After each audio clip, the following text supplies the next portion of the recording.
제가 지난주에 작년에 얼마나 그 은행의 이자들이 박했는지 한 푼 더 이 공금이니까 더 받으려고 대전까지 올라가서 맡겼었습니다. 왜 그 생각을 했냐면 대전에 올라가는 차비가 뭐 살 빼고 나면 뭐 이로운 거 하나도 없을 텐데 작년의 생각은 이제 그 생각을 한 거죠. 요맘때쯤 서울 올라갈 일이 있다. 그러니까 가는 길에 찾으면 아니 뭐 내려오는 길에 찾으면 되지 않겠냐 그 생각을 했는데 뭐 설날이 뭐 다음 주니까 올라갈 일도 없는데 그래서 그냥 올라가서 찾아오고 여기저기서 맡겼던 거 분산했잖아요. 안전하게 하려고 이렇게 해서 이제 그 이자까지도 어떤 나라에서 정한 그 바로 밑에 딱 되도록 이렇게 분산을 해놨기 때문에 이거 찾아가지고 또 이자가 좀 좋은 데가 어딨나 찾아봐서 또 요번에도 또 금년에 또 이자가 또 좋더라고요. 그러니까 이제 더 계산해서 이자까지 받으면 그 안전선 밑에 딱 되도록 해서 여기저기 갈라서 맡겨놨습니다. 그래서 이렇게 샜거든요. 세니까 참 감사하다. 우리가 맨손으로 참 어려운 그런 이 어떤 그런 광풍이라고 그러죠. 미칠 광자에다 바람 풍자 써가지고 광풍, 너를 광자 쓰는지 미칠 광자 쓰는지 모르겠지만 미칠 광자 만든 것 같아요. 불때 우리 교회가 맨손으로 시작했는데 이제는 땅 하나 살 수 있는 그런 충분한 자금 하나님께서 주셔서 참 하나님 감사합니다. 그런 생각을 했습니다. 그래서 쉬어봤는데 그 쉬어보다가 그런 생각을 했어요. 땅의 것을 세는 거잖아요. 땅의 것을 셉니다. 그리고 또 회사들도 1년 지나면 재무제표 공개를 하지 않습니까? 주식회사들은. 그리고 또 요새 전 세계의 랭킹을 정하는 그런 그 어떤 기관이 있지 않습니까? 그래서 대한민국의 이 군사력은 몇이고 경제력은 몇이고 뭐 하여튼 그런 게 있어요. 그래서 종합으로 대한민국의 국력은 몇이다 그런 발표를 했는데 제가 들었더니 대한민국이 국력이 6위입니다. 세계 6위. 그래서 일본하고 프랑스를 제치고 우리나라가 국력이 6위가 됐어요. 우리도 몇 년 전부터 대충 그런 줄 알고 있어서 그런가 보다 하는데 여러분 생각해 보세요. 우리나라가 멀리 갈 것도 없어요. 독립할 때 있잖아요. 우리 힘으로 독립하지도 않았지 않습니까? 미군이 과연 감히 미국에 일본이 싸움을 걸므로 말미암아서 미국이 그 지독하게 저항하는 거를 안 되겠다 그래가지고 원자폭탄 만들어서 비행기에다 싣고 와서 그냥 히로시마와 나가사키에 터뜨리니까 아이고 이제는 저거 보니까 우리가 도저히 감당하지 못할 게 새로운 신무기의 세상이 열렸구나. 그래서 그 사람들이 항복을 한 겁니다. 그래서 우리나라가 독립을 했는데 우리나라가 독립할 때 세계에서 최빈국, 최고로 가난한 나라 중에 하나였습니다. 우리나라가. 세계에서 얼마나 가난했습니까? 그도 그럴 것이 너무너무 가난했죠. 그래서 필리핀 사람들이 동양에서 그래도 미국 식민지가 돼서 좀 잘 살았어요. 그래서 대한민국 그 육군사관학교에서도 입학생들 중에서 좀 똑똑한 애 공부 잘하면은 뽑아가지고 세상에 필리핀 육군사관학교로 유학을 보냈습니다. 필리핀 육군사관학교로. 그래서 그때 그 광고에 난 걸 지금도 기억합니다.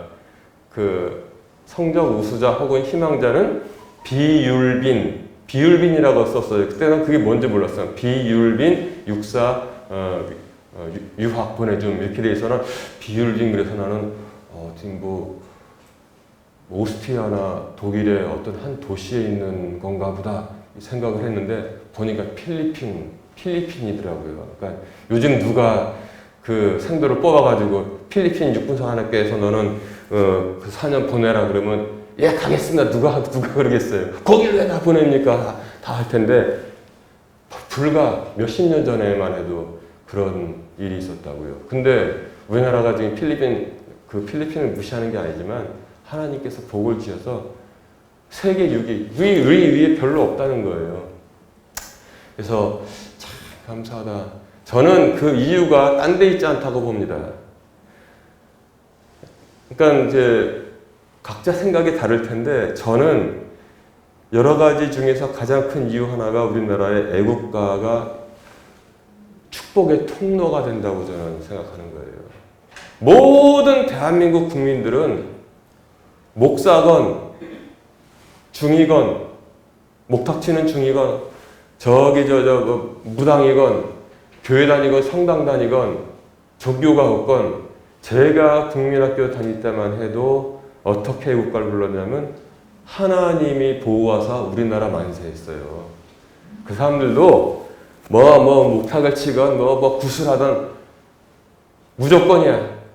국민 의례할 때 전 국민이 다 같이 하나님이 보호하사 우리나라 만세를 불렀던 것입니다.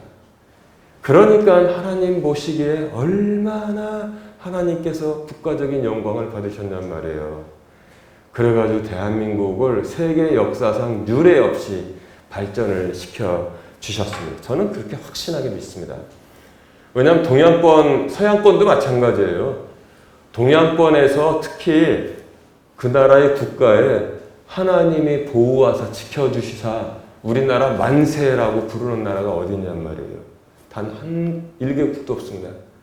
서양에 가도 없어요. 딱 하나! 영국이 하나님이시여 우리 여왕 폐하를 지켜주소서 그런 제목을 가지고 있어요. 그래가지고 영국은 옛날부터 국가를 불렀으니까 해가 지지 않는 나라. 우리나라는 뒤늦게 동양에서 하나님이 보호하사 우리나라 만세 하니까 하나님께서 우리나라를 이끌어 주신 것입니다. 그래서 여러분 축복의 통로라는 걸 잘 이해를 해야 돼요. 우리가 흔히 애들 하는 말로 빨대 꽂는 자루잖아요. 커피 마시는 커피숍에 가서 커피 사면은 뭐 줍니까? 빨대 주잖아요, 빨대. 그래서 빨대 꽂아가지고 쭉쭉 빨아먹으면 이렇게 이제 커피 마시고 아이스크림도 이렇게 먹을 수 있는데 축복의 통로가 되었다는 사실을 저는 그게 1번이라고 생각하는 겁니다. 우리나라 사람들이 다 똑똑합니까? 머리는 다 거기에 세상 사람들이 전 세계에 흑인이라고 멍청한 줄 아세요? 안 그래요. 똑같아요. 똑같아.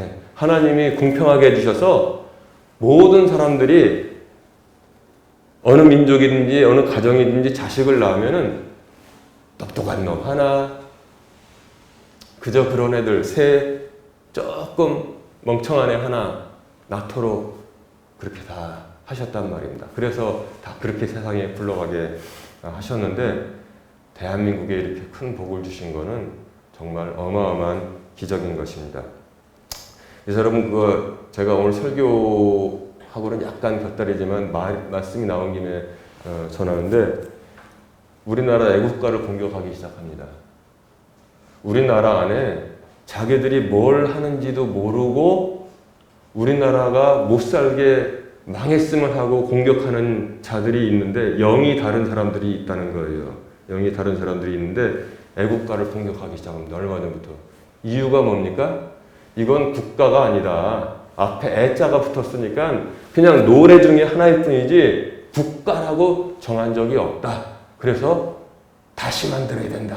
근데 그 원인을 계속 해보면은 하나님이 보호하사 우리나라 만세. 그게 마음에 안 드는 거예요. 목사님, 한국 사람이, 여러분 그렇게 생각하면 안 돼요. 영적인 세계는 그렇게 생각하면 안 돼요. 나라가 망하든 말든 공격한단 말이에요. 그래서 숭실대학교, 서울에 가면 숭실대학교가 미션 스쿨이잖아요. 숭실대학교 그 본관 저 위에다가 하나님이 보호하사 우리나라 만세 그걸 붙여놨단 말이에요. 그리고 이제 악보를 그 위에다가 그 부분만 하나님이 보호 우리나라 만세 그거를 붙여놨더니 학생들이 공격하기 시작했습니다. 학생들이 왜 우리나라가 국교가 기독교도 아닌데 왜 하나님이 보호하사 거기에 하나님을 넣어놨냐? 응? 기분 나쁘다.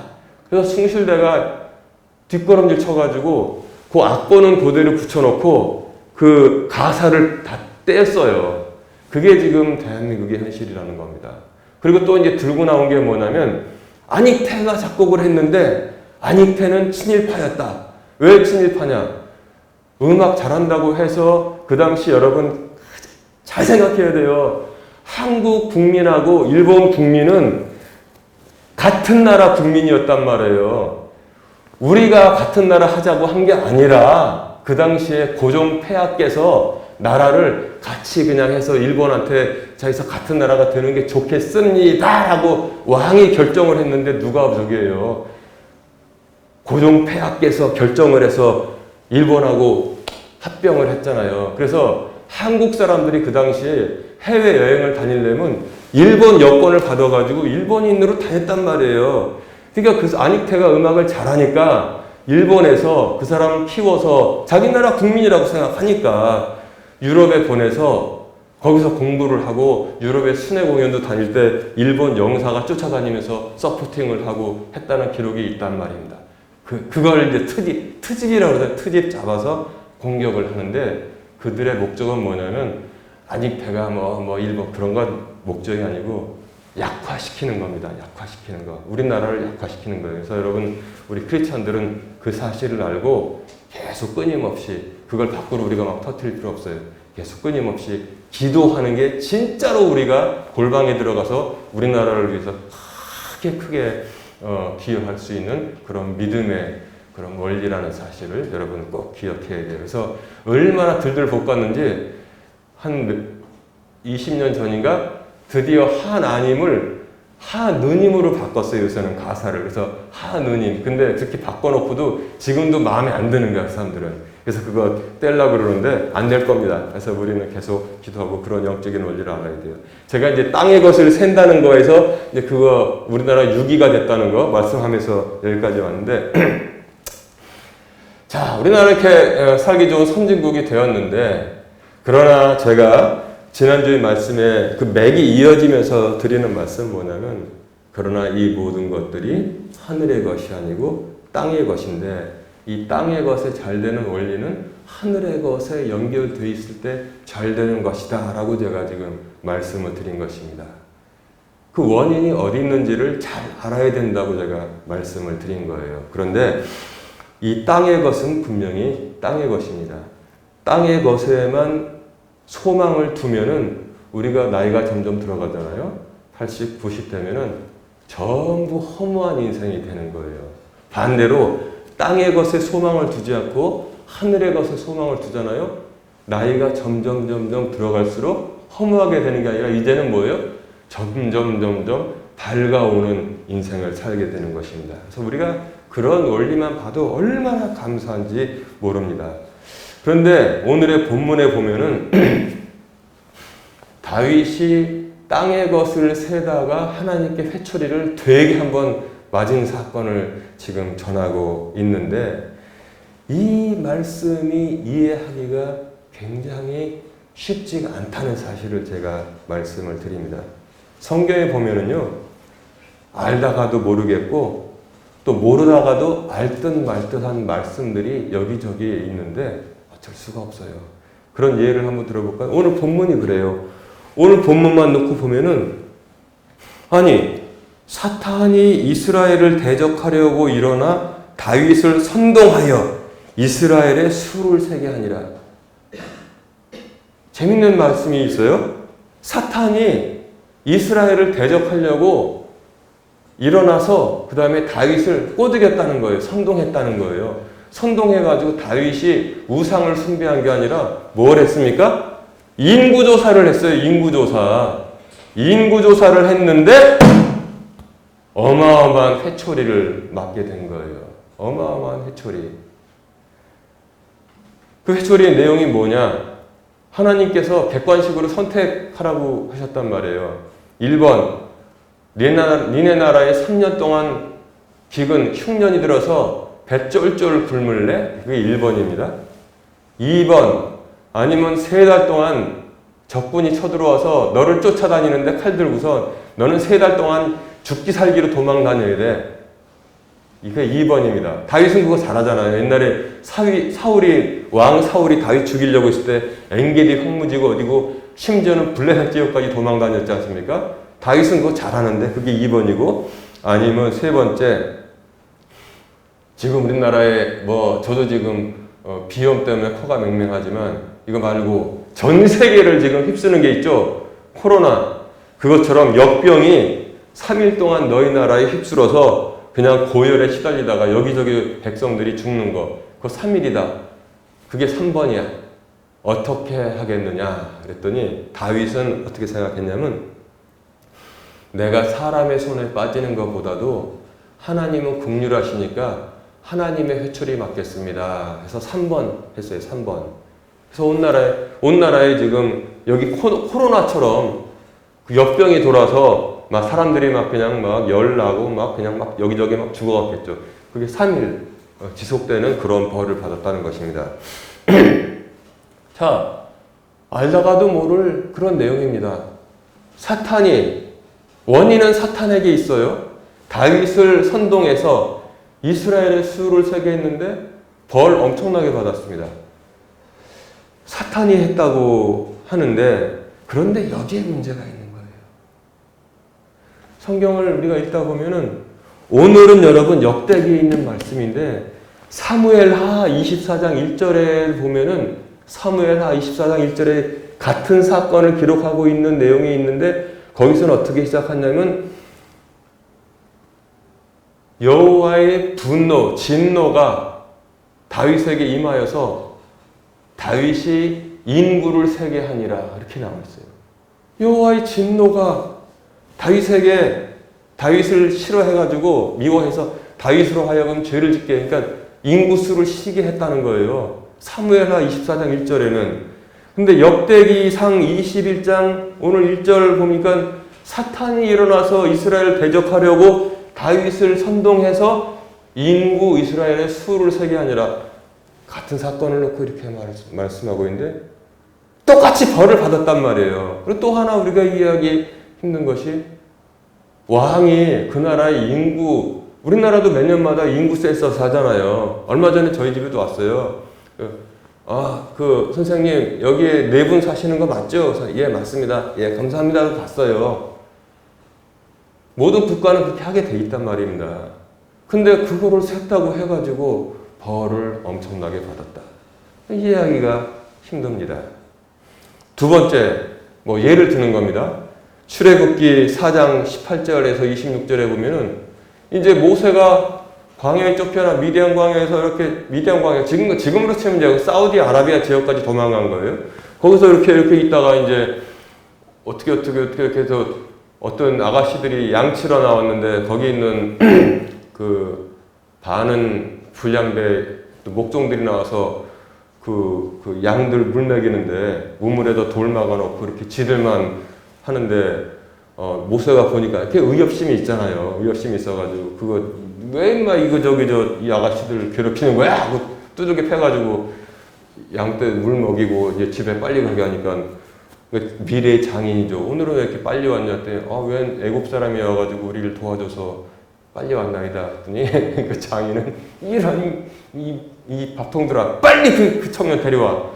그래서 가서 모세를 데려와서 그 집에 사위가 된 거예요.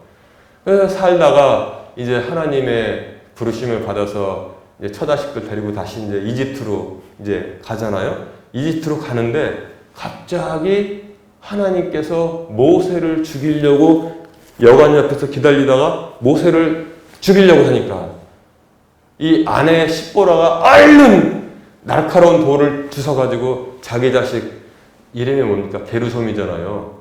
내가 이 땅에서 백이 되었도다. 그 게르솜에 포경수술, 고추의 껍질을 탁 잘라서 탁 던졌더니, 그랬더니 하나님께서 모세를 죽이지 아니하셨다. 그러니까 그 아내가 모세에게 뭐라고 했냐면, 당신은 진짜로 나의 피 흘리는 남편이로다, 이렇게 고백을 했단 말이에요. 여러분 이해 갑니까? 그런 거, 응? 그런 거 우리가 참 이해할 수 없고, 그 다음에 창세기에 보면은 가인이 아벨을 죽였는데 하나님께서 이제 가인에게 책망하시면서 너는 이제 여기저기 떠돌아다니면서 떠돌이 생활을 하게 될 것이다 그랬더니 사람들이 나를 보면은 죽일까봐 겁납니다. 도대체 그 사람들은 뭘까? 그러니까 우리가 이렇게 우리의 짧은 이 지식으로는 이해하기 힘든 것들이 성경에 여기저기 많이 보인단 말입니다. 오늘의 말씀도 바로 그거예요. 하나님의 진노가 임해서 그렇게 된 것인지 마귀가 선동을 해서 그런 것인지.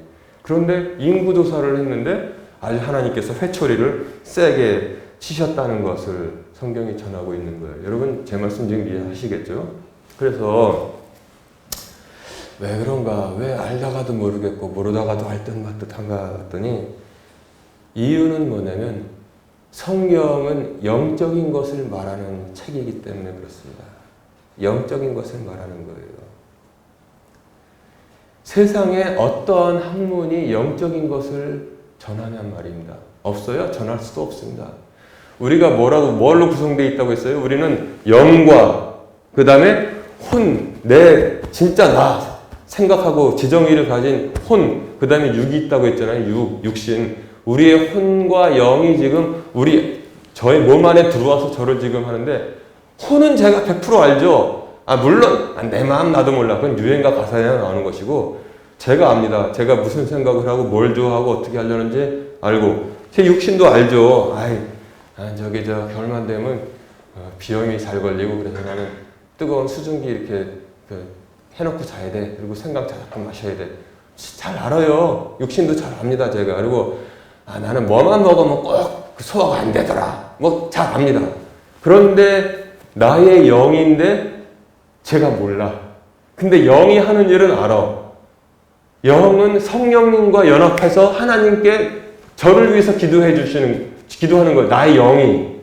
그러니까 뭐냐면 내가 영을 잘 몰라. 나는 혼인데 지금 영은 내 위에 내 거는 만든데 위에 있기 때문에 몰라요. 모른단 말이에요. 근데 하나님은 영이시니 수가성 여인에게 뭐라고 말씀하셨어요? 주님께서 하나님은 영이시니 여기서도 말고 저기서도 말라.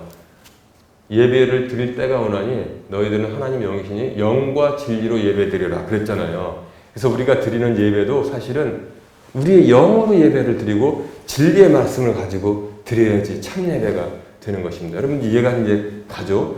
자, 그래서 세상에 모든 학문들이 있는데 쉬운 학문은 하나도 없습니다. 여러분 모든 학문들이 셀 수도 없이 있잖아요. 그래도 거기서 엄정한 아주 미세한 걸 다루는 학문이 뭐가 있을까?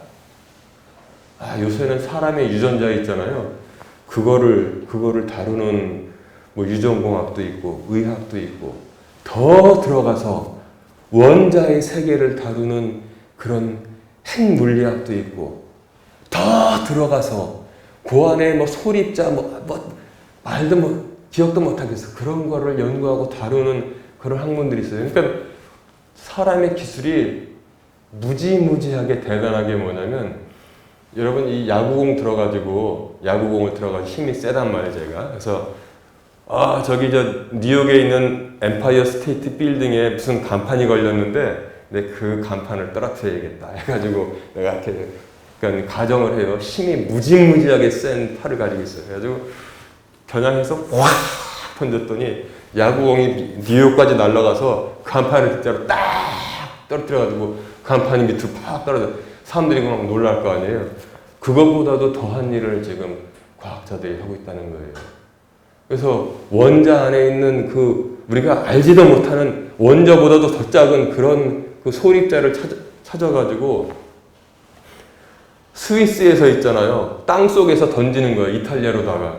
그럼 이탈리아에서 그거를 받는 기계를 딱 갖다 놓고선 받는데 스위스에서 땅 속을 통해 가지고 소립자는 어디든지 다 뚫고 가니까 모든 게 없다고 봐도 되는 거니까 거기다 이탈리아에다가 탁 던지니까 이탈리아에서 그거를 탁 받는단 말이에요. 그 정도 실력을 사람들이 가지고 있습니다. 근데 여기서 재밌는 게 뭐냐면 분명히 던질 때는 빨간 공을 던졌는데 이탈리아에서 딱 받은 공은 초록색 공을 받는단 말이에요. 쉽게 말하면. 이게 바로 우리가 알지 못하는 이 양자의 세계다. 그래서 제가 그거 읽으면서 이야, 정말 사람도 대단하지만 하나님이 만드신 이 우주의 법칙은 정말 우리가 알 수가 없구나, 알 수가 없어. 그렇게 우리가 생각을 하게 되는데 그게 아주 엄정한 과학이잖아요. 그런데 그 엄정한 과학도 영의 문제를 다루지 못한단 말이에요. 초월을 한단 말입니다. 완전히 초월을 해요. 그래서 바울이 뭐라 그랬습니까? 세상의 초등학문이라고 말을 했단 말입니다. 세상의 학문단. 근데 여러분 우리가 제가 지금 쉽게 말해서 야구공을 던지는 것처럼 이렇게 표현했지만 우리가 가서 그거 책 하루 종일 들여다본다고 해서 알겠어요? 모르겠어요. 근데 하나님께서는 그런 모든 것을 초월하는 이것을 초토화시키는 세상의 초등학문으로 보는 이 말씀을 갖다가 누구든지 다 알기 쉽게 이렇게 말씀으로 주셔서 우리 권사님들도 저도 다 읽고서 그렇구나 아는 게 바로 하나님의 크신 은혜인 것입니다. 그런데 이제 제가 말씀드렸는데 우리가 그래도 다 아는데 간혹 가다가 이렇게 알 듯 모를 듯 하는 말씀이 나온다. 그거 제가 지금 이렇게 말씀드린 것입니다. 이처럼 하나님의 말씀은 모든 것을 초월하기 때문에 우리가 그렇다는 사실을 인정하고 우리가 말씀을 대해야 되는 것입니다. 자, 그러면 제가 아까 이해하지 못하는 것 중에 하나가 오늘의 본문 말씀이라고 했는데 다윗이 도대체 무엇을 잘못했나? 첫 번째, 인구수를 세는 게 나쁜 일인가? 우리가 한번 질문을 해봐야 돼요. 인구조사하는 게 나쁜 일인가? 근데 안 그렇더라고요. 출애굽기 30장에 보니까 하나님의 명령을 받아서 모세가 다 인구조사를 했어요. 왜냐하면 예배를 드리는데 성전세를 내거든요. 한 사람당 20세 이상의 남자에게는 한 사람당 반세겔의 헌금을 은 반세겔을 내게 돼 있어요. 그러니까 인구수를 알아야지 몇 세겔이 나오는지 조사를 할 거 아닙니까? 나중에 예수님께서도 뭐라고 그러셨습니까?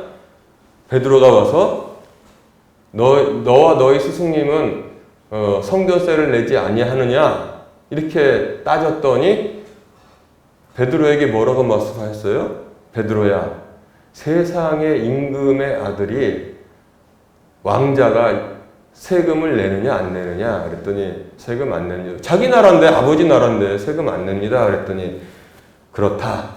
이처럼 나도 하나님의 독생하신 아들인데 그러나 사람들이 오해하지 않게 하기 위해서 그건 내자. 왜냐하면 쓸데없는 시비에 휘말려들 필요가 없다. 가서 내가 바다에 가서 낚시를 들이오면은 첫 번째 고기가 올라올 텐데 그거 잡아가지고 입을 딱 열면은 거기에 동전 2개 들어있으니까 그것을 너와 나를 위해서 내라 이렇게 말씀하셨잖아요. 출애굽기 30장에는 반세겔 내는 법칙이 구약부터 내려왔기 때문에 그 조사를 했습니다. 인구조사를 했어요.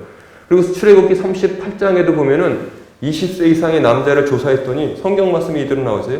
60만 3,550명이었더라. 나온단 말이에요.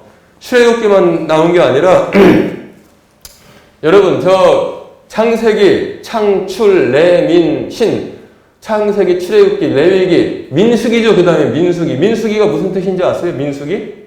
민수기가 무슨 뜻입니까? 그렇죠. 백성 민자에다가 숫자 쓰고 기록할 기자. 백성의 수를 센 기록이 민수기에 나와 있는 거예요. 아니 성경 말씀 모세오경 중에 하나가 민수기. 그래서 영어로 민수기를 뭐라고 그럽니까? 민수기 그러지 않고 넘버를 쓰른단 말이에요. 사람 수 셌다고 해가지고. 뭐 잘못입니까? 민수기 31장 48절부터 54절 보면은 군사들의 싸울 수 있는 군사들의 총수를 세야 되잖아요. 총수를 다 셌다고 말씀하고 있고 그 다음에 신약 보고 신약이 제일 마지막이 뭐예요? 신약이 제일 마지막이 요한계시록에 보면은 천국의 인을 받은 자가 각 지파별로 12,000명씩 12지파 여기도 12,000명 유다지파 12,000명 레위지파 12,000명 12,000 하다 보니까 다 더해가지고 뭐예요? 14만 4천 명이 나왔어요. 하나님께서 다 이렇게 다 그 수로 세서 기록을 다 남겨주셨는데, 아니 근데 이거는 하나님의 진노가 임해서 다윗이 샜는데 여긴 또 마귀가 또 이스라엘을 대적하려고 했다가 다윗이 일어나서 백성의 수를 샜는데 그 밑에 좀 약간 충직하지만 이 머리가 단순한 요압이 있었거든요. 장군이. 그 사람은 벌써 알았다고요. 왕이시여 왜 이렇게 범죄하려고 합니까? 이 백성은 주에 다 그 왕의 종들인데 하나님께서 더하시려면 100배가 되게 하실 것입니다. 그랬잖아요. 3절 4절에서. 그런데도 왕이 요압을 이기니라 마왕의 말이. 할 수 없이 나가서 조사를 했는데 이 그냥 우직한 장군이라 할지라도 마음에 안 들었던 거예요. 그래가지고 거기서 베냐민 빼고 그 다음에 레위 지파는 원래 하나님이 일하게 돼 있는 지파니까 레위 지파 빼 나머지만 보고해가 나 갖고 와. 그래서 왕이시여 이만큼 나왔습니다. 이렇게 했다는 것입니다. 이상하잖아요. 그래가지고 근데 다윗은 백성들은 그냥 회초리를 하나님께 객관식으로 해가지고 3번 해가지고 맞게 됐다는 것을 성경이 전하고 있습니다. 여러분 여기서 일단 사탄부터 한번 알아볼까요? 사탄은 대적하는 자, 회방하는 자, 넘어지게 하는 자입니다. 근데 이건 뭐냐면 어떤 적대적인 영적인 존재가 있다는 거예요. 모든 크리스찬을 대적하고 회방하는 여러분 이거 꼭 기억하세요. 어떤 적대적인 영적인 존재가 있다는 것입니다. 영어로 이렇게 표현한다고요. some 어떤 hostile 아주 적대적인 spiritual being 어떤 some hostile spiritual being 어떤 적대적인 영적인 존재가 우리에게는 다 있다는 사실을 우리가 알아야 됩니다. 권사님, 이런 대적이 없이 살면 정말 편하겠죠. 근데 어쩔 수가 없어요. 하나님을 믿게 되면 예수님을 영접하면 그 순간부터 이제 어떤 적대적인 영적 존재가 항상 여러분들을 호시탐탐 노리고 있다는 사실을 인정하고 들어가야 돼요. 그러나 우리가 왜 행복하게 삽니까? 그것과는 비교가 안 되는 하나님의 능력이 우리를 보호하기 때문에 그렇습니다. 아멘. 안 믿는 사람들은 뭐냐? 안 믿는 사람들은 그냥 적대적으로 그렇게 그 사람들을 호시탐탐 넘어뜨리려고 하진 않아요. 우리들을 항상 넘어뜨리려고 하지. 근데 그 사람들은 그럼 안 믿는 사람이 좋은 거네? 그게 아니죠.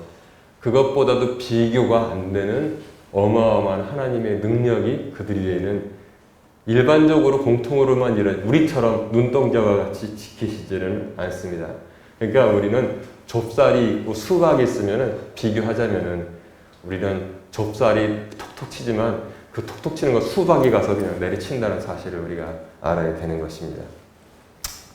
그래서 욥기에도 보면은 마귀는 항상 심사가 뒤틀려 있어요. 하나님께서 욥을 칭찬하니까 어떻게 하면 좀 욥 좀 망하게 할까 그랬고 그 다음에 스가랴서 3장 1절에 보면 대제사장이 환상을 보니까 대제사장이 주 앞에 서 있는데 천사 앞에 서 있는데 대제사장의 이름이 여호수아예요. 그 여호수아 장군 그게 아닙니다. 대제사장 여호수아가 서 있는데 그 옆에 오른편에 마귀가 사탄이 서 있더라 그랬어요. 그래가지고 대제사장 여호수아가 입고 있는 그 의복이 대제사장이니까 흠이 없어야 되잖아요. 옷이 더럽더라. 그러니까 마귀가 그걸 보고 참소하는 거예요. 공격하는 거예요. 대제사장이라고 하면서 자기 관리도 못해서 더러운 옷을 입고 있나이다 하고 계속 회방을 하는 거예요. 그러니까 주께서 말씀하시기를 사탄에게 주께서 너를 꾸짖으시기를 내가 원하노라. 그렇게 점잖게 사탄을 제압을 했습니다. 말씀이 가지를 쳐서 밖으로 나가면 안 되니까 내가 말씀드리는데 심지어 사람의 연약함, 대제사장 옛날에 여기 휘장이 있었잖아요. 1년에 한 번 대제사장이 제사드리러 지나가는데 방울 달고 들어갔잖아요. 조금이라도 깨끗하지 못한 게 있으면 하나님 바로 죽이시니까. 그래서 끈을 묶고선 이렇게 들어가서 제사를 지내다가 만약에 방울 소리가 안 들리면 사람들이 죽었으니까 이렇게 줄을 당겨서 질질질질 시체가 끌려 나왔잖아요. 그런데 그 대제사장이 입고 있는 옷이 오염된 그런 꾸정물 된 옷을 입고 있더라. 성경은 그렇게 전하는 거예요. 그러니까 의인은 없나니 하나도 없느니라. 그러니까 그것을 마귀가 딱 잡아가지고 옆에서 계속 참소를 하는데 하나님의 은혜는 뭐냐면 주께서 너를 책망하시기를 원하노라. 그러는 거예요. 우리는 별수입니까? 우리는 왕 같은 제사장인데 우리가 입고 있는 옷은 무엇을 상징합니까? 우리의 행실과 우리의 인생을 상징하는 거예요. 그러니까 마귀가 계속 망신을 주려고 참소하는 거예요. 그러니까 하나님께서 맞다. 이놈이 그냥 옷을 제대로 못 입었네. 그게 아니라 너 이놈! 주께서 너를 책망하시기를 원하노라. 그렇게 마귀를 제압했다고 스가랴서는 말씀하고 있는 것입니다. 다니엘서는 또 어때요? 다니엘이 간절히 기도를 하고 있었는데 그 기도에 응답받아가지고 미가엘은 뭡니까? 하나님의 천사잖아요. 응? 군대 장관. 미가엘이 다니엘에게로 오려고 했는데 페르시아를 통치하는 세력, 페르시아의 지배자가 미가엘이 응답 가지고 다니엘에게 가는 걸 막는 거예요. 그냥 막 못 가게 막아서 20일을 지체했다고 성경은 전하고 있는 것입니다.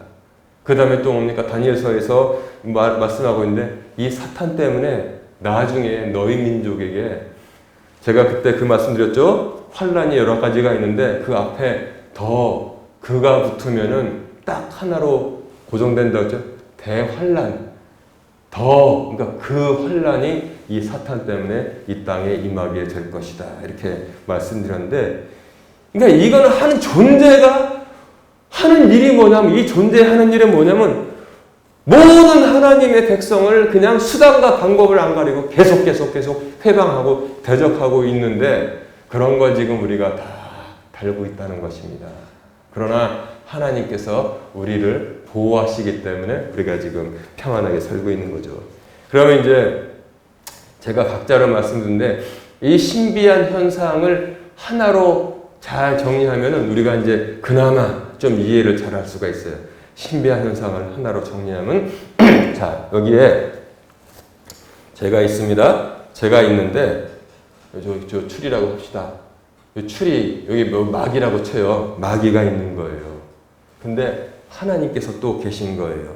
그래가지고 하나님의 진노가 저에게 임해서 제가 그냥 막 인구수를 3개, 다윗이라고 칩시다. 3개 했다.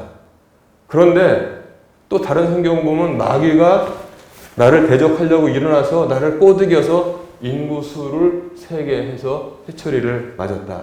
이 셋을 같이 보면은 이렇게 연결되어 있습니다.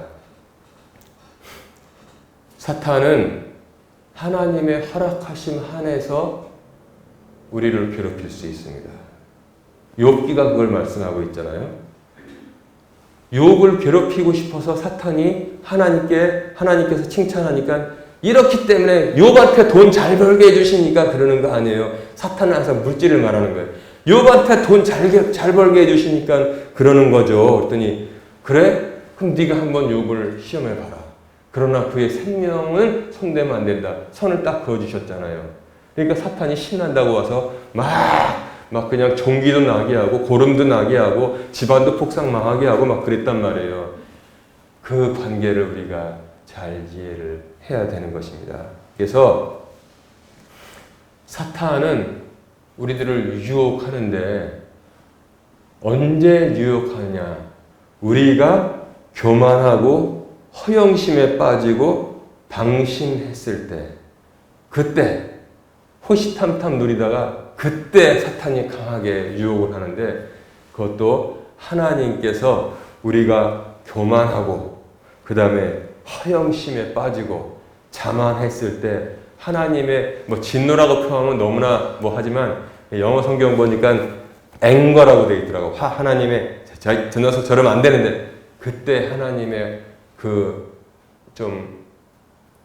이놈 꾸짖는 게 저한테 임한 것인데 그때 마귀가 허락을 받아서 공격을 하는 것입니다. 그러나 그보다도 먼저 내가 다윗입니다. 내가 교만하고 그 다음에 우리나라도 이제 어마어마 아까 제가 말씀드린 것처럼 전 세계 6위가 됐는데 콧대가 높아지고 그럴 때 그래서 제가 말씀드린 거예요. 그럴 때 조심해야 된다는 거예요. 이게 사람의 눈으로는 분간하게 동시적인 사건으로 일어난다는 것입니다. 동시적인 사건으로 일어나는데 하나님께서 다 컨트롤하고 계신 거예요. 그래서 다윗이 교만에 빠지고 허영심에 들떠 있고 그 다음에 방심했을 때 하나님의 떼끼놈 하는 것이 하나님의 이 책망이 임했는데 마귀가 그때 들어온다는 것입니다. 여러분, 그게 바로 우리가 알 듯 멀 듯 하는 그런 말씀의 핵심이 아닌가 저는 그렇게 생각합니다. 이제 현대를 사는 우리에게로 봅니다. 여러분, 마귀가 항상 있다고 그랬잖아요. 우리가 어느 때 하나님 섬기면서 그냥 겸손하게 살면은 그 사람이 마귀의 유혹을 받아야 안 받아요? 다 지켜주신단 말입니다. 그거는 분명해요. 죽을 때까지 평안하게 산단 말입니다. 그런데 우리나라도 전 세계 6위 살만하게 됐구나. 너무너무 나는 삶이 평안하구나. 그럴 때 그 사람들의 마음은 하나님으로부터 어떤 핑계를 대든 멀어지게 되어 있다는 겁니다. 저도 그렇고 여러분들도 그렇다는 거예요. 참. 저도 그렇고 여러분들도 그래요. 우리 모두가 그래요. 평안하게 살 때 아무런 아쉬움이 없을 때 그저 하나님의 은혜입니다 하고 간절히 그냥 그래도 계속 그 믿음을 유지하고 평생 가면 평생 평안하게 사는데 유감스럽게도 우리는 자유의지를 가지고 있는데 또 그리고 아담의 형상을 따라서 이제 우리가 이 세상에 살고 있는데 죄된 형상, 죄를 다 가지고 있는데 하나님을 떠난단 말이에요. 그럴 때 하나님께서 동시적인 사건이 일어나는 거예요.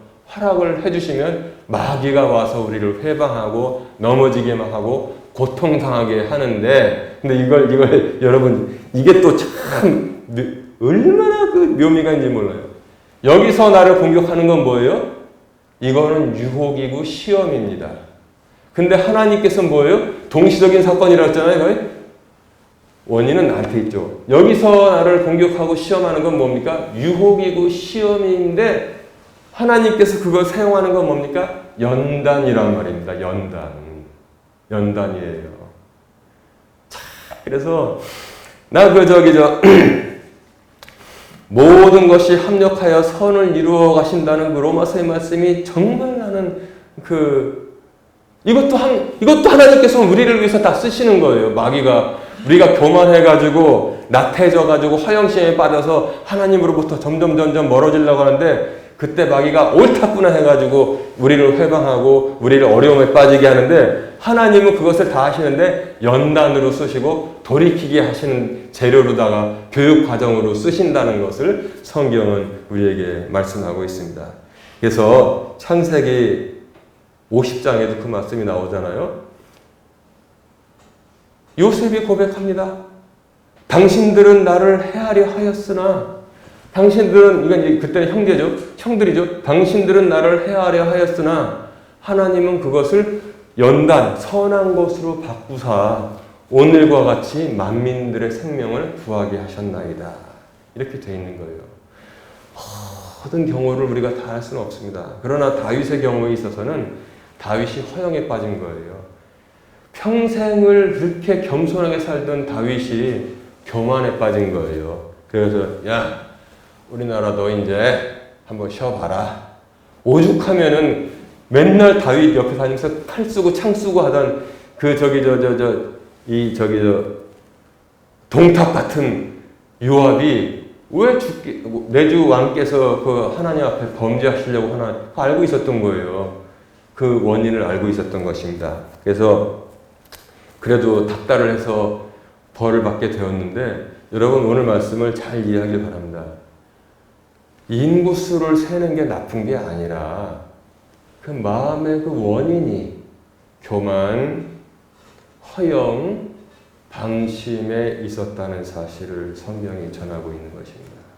제가 지난주에 많다면 많고 아무것도 아니라면 아무것도 아닌 우리 교회 뭐 재정 그것도 내가 발발 떨어서 이제 짜게 해가지고 여기도 좀 막 여기도 막 다니면서 만약에 예를 들어서 그게 한 100배쯤 됐다고 칩시다.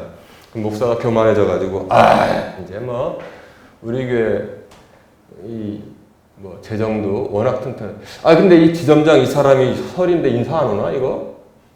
어느 때부터인지 아니 내년에 자금 좀 딴 데로 옮겨버려야겠네. 요런 거 요렇게 되는 거예요. 요게 땅의 것만 세면서 막 개척교회 때는 막 그냥 겸손하고 아이고 권사님 지난주에 감기 걸려가지고 어땠어요? 겸손하게 말씀도 연구하고 이번 주에 뭘 전할까? 그리고 밤마다 주여 하다가 교회가 막 부흥됐어요. 사람들이 많이 오고 뭐 그래서 이제 막 땅도 사고 건물도 짓고 그래가지고 여기저기 선교기구 한다고 그 무슨 은행 부목사 그것도 인사도 안 오고 참 사람 그러네. 사람이 바뀐다는 거예요.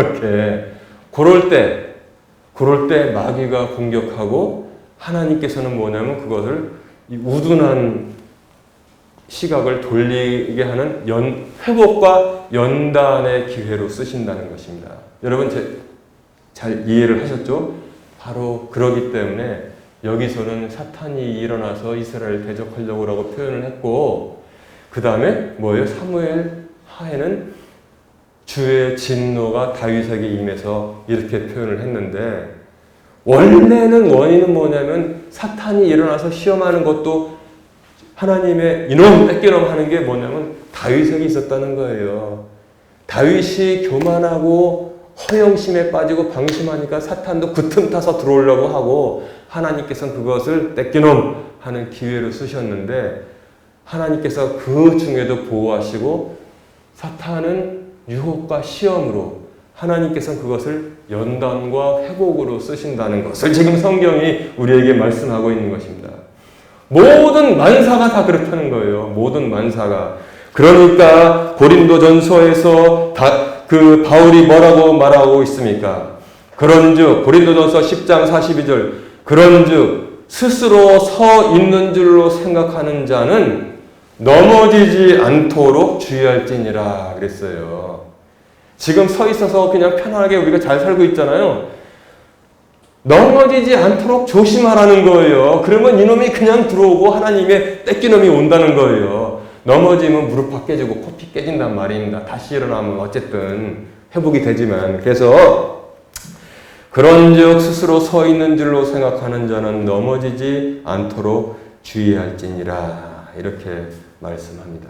그런데 서 있는데 왜 넘어지는 일이 일어나냐? 도대체 이런 것들이 어디서 튀어나오냐? 오래전부터 여러분 잘 들으세요. 오래전부터 이미 우리 마음속에 뿌리 내리고 자라고 감추어진 것들이 어느 날 튀어나온다는 것입니다. 없는 데서 나오는 게 아니에요. 왜냐하면 우리가 아담과 하와의 범죄로 말미암아서 성경이 얼마나 복된 걸 전하는지 몰라요. 의미심장해요. 하나님이 아담을 창조하실 때는 누구의 형상을 따라 지었어요? 하나님의 형상을 따라서 아담을 창조하셨는데 아담이 범죄한 다음에 창세기 잘 읽어보세요. 에덴 동산에서 쫓겨났잖아요. 아담이 자기의 형상을 닮은 자식을 낳기 시작하니라 그랬어요. 야, 우리는 하나님의 형상입니까?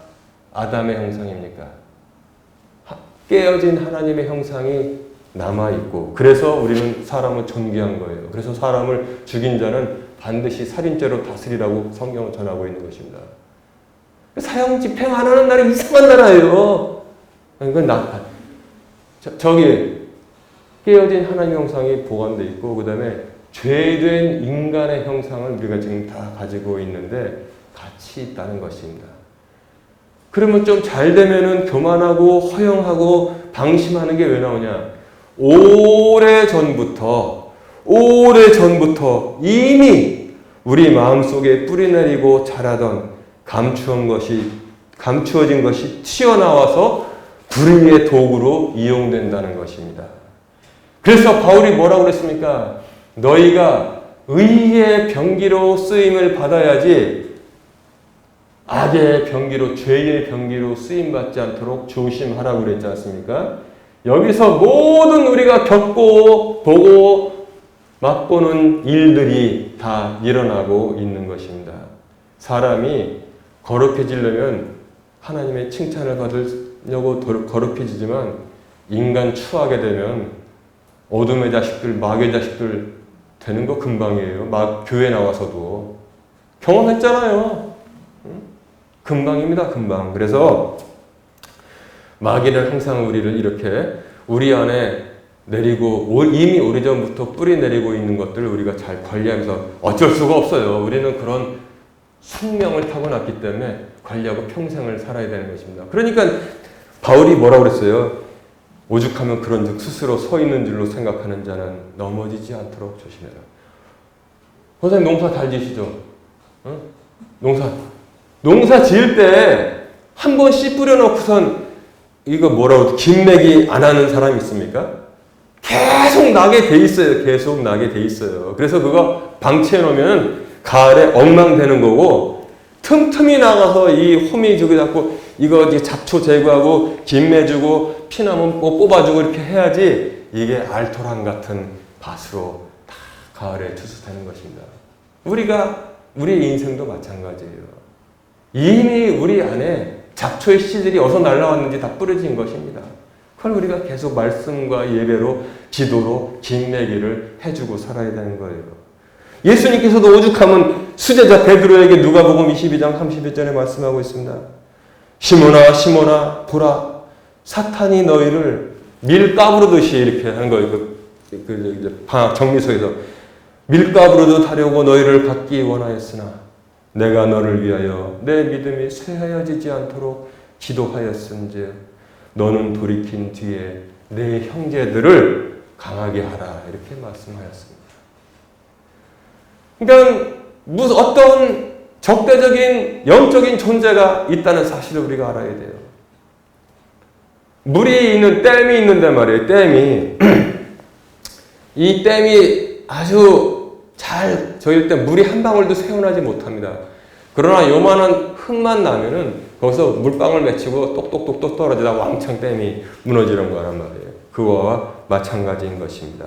그래서 저 있고, 그러니까 우리가 있고 신앙생활하고 있고 마귀는 잠도 안 자요. 호시탐탐 있고 그 다음에 그 모든 것을 주관하시는 하나님이 있는데 우리가 마음이 교만하여지고 세계 6위라는데 세상에 내가 막 그냥 로또 샀더니 막 그냥 부자가 돼서 나는 이제 아쉬울 것 없어라 이렇게 교만하게 됐을 때 이놈이 얼른 그러나 하나님께서 아시고 그거 허락받고 얼른 왜냐하면 교만했기 때문에 하나님으로부터 떠나가기 때문에 유혹하고 시험하고 어려움에 빠지게 하지만 하나님은 그것을 뭘로 바꾸신다고요?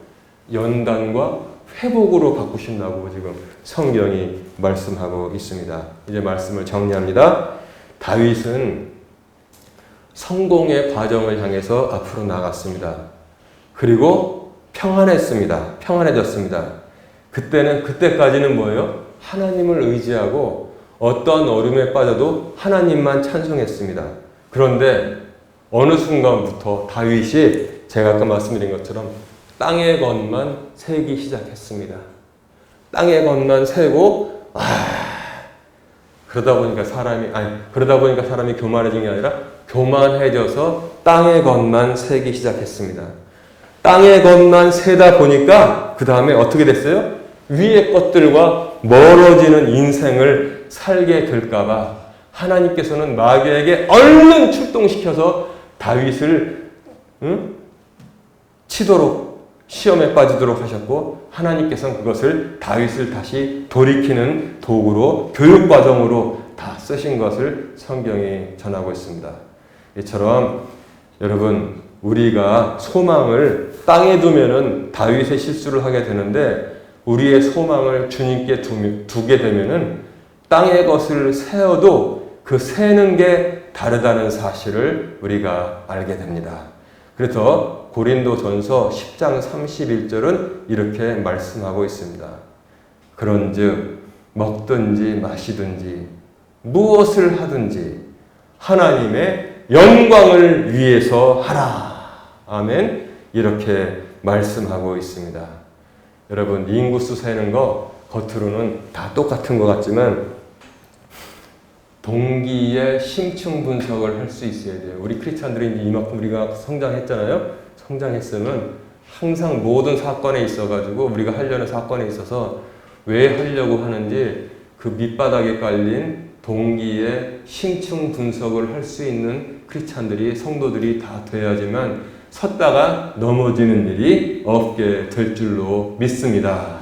왜냐하면 하나님께서는 사람은 외모를 보지만 하나님께서는 중심을 계속 보시고 있기 때문에 그렇습니다. 스스로 들여다볼 수 있는 믿음이 정말 성숙한 믿음입니다. 이유는 다 좋아요. 스스로 들여다볼 수 있는 믿음이 최고의 믿음입니다. 그래서 제가 이걸로 말씀을 마칩니다. 그런즉 먹든지 마시든지 무엇을 하든지 하나님의 영광을 위해서 하라. 이 말씀대로 사는 복된 성도들 되시기를 주님의 이름으로 축원합니다.